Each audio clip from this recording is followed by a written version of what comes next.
არ იყოს 5 წუთზე მეტი და რელიგიის საკითხთა სახელმწიფო სააგენტოს თავმჯდომარე საქმეთა მინისტრი ბატონი ლევან ყიფიანი საქართველოს მოწვეული სტუმრების კითხვის საქართველოს კულტურის და დეკლარაციის მინისტრი საკითხზე, რომელიც შეიძლება მხოლოდ თქვენი ეკონომიკური ბლოკი იყო ყველაზე ხანგრძლივი. ჩვენ გვყავდა ძალიან ბევრი მონაწილე, რადგანაც ეკონომიკა მრავალწახნაგოვანია. ყველა მათგანისგან მოვისმინეთ ძალიან სერიოზული მოხსენებები. შეკითხვებიც ძალიან ბევრი იყო საელჩოების მხრიდან, რადგანაც ეს თემები ყველას აინტერესებს, განსაკუთრებით ეხლა, როცა ძალაში შევა ხმა და ყოვლისმომცველი თავისუფალი სავაჭრო სივრცის შესახებ შეთანხმება. იყო მიმართულებები შემდეგი ქვეყნებთან ორმხრივ ფორმატში ეკონომიკური აქტივობის განვითარება, დაინტერესება ახალი საინვესტიციო პროგრამებით, დაინტერესება საინვესტიციო გარემოთი და ხელსაყრელი პირობებით, ეკონომიკური კომისიების ჩატარება, ბიზნეს ფორუმების გაფართოება და გამართვა და საერთაშორისო ორგანიზაციებთან ურთიერთობა, სადაც განიხილება ეკონომიკური საკითხები. ასე რომ ეს იყო ძალიან დაძაბული და მე ვიტყოდი, რომ ცოტა დამკლელი სესიაც, რადგანაც იყო ძალიან ბევრი სტატისტიკა, ძალიან ბევრი კონკრეტიკა და ძალიან ბევრი საინტერესო ფაქტიც გავიგეთ ამ სესიის განმავლობაში. უამრავ საკითხში, რომელიც გულისხმობს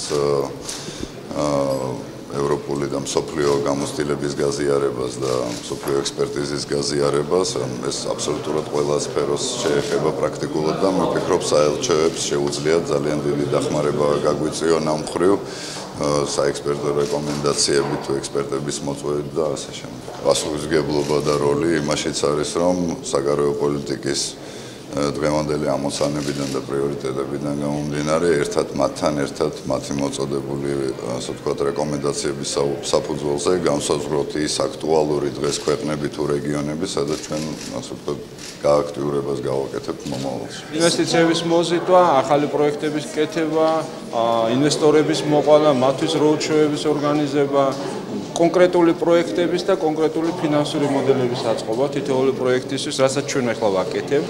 ეს არის მასშტაბური პროექტები, როგორც საქართველოს კუთხით, ასევე შედარებით საშუალო ზომის პროექტები, რომელიც გვაქვს მრეწველობაში და სოფლის მეურნეობაში. ეს ბლოკი არის ძალიან მნიშვნელოვანი, იმიტომ რომ ამას გარკვეული ადგილი უჭირავს იმ შეთანხმებაში, რომელსაც ჩვენ ხელი მოვაწერეთ ევროკავშირის ასოცირებულ წევრობას გულისხმობ.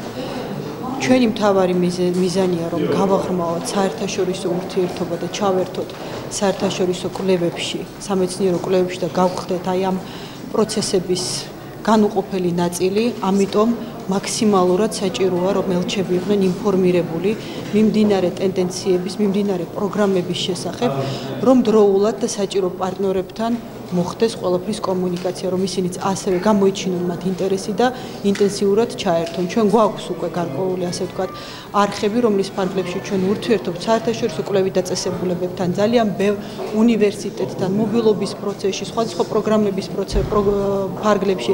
ამიტომ კიდევ ერთხელ მე ვფიქრობ, რომ არის ძალიან მნიშვნელოვანი, რომ სწორი ინფორმაცია, განსაკუთრებით, როდესაც შეიქმნა განათლების გრძელვადიანი სტრატეგია, განათლებისა და მეცნიერების გრძელვადიანი სტრატეგია, უნდა იცოდნენ ძირითადი მიმართულებების და ტენდენციების შესახებ. ეს მხოლოდ იქნება ხელშემწყობი ჩვენთვის.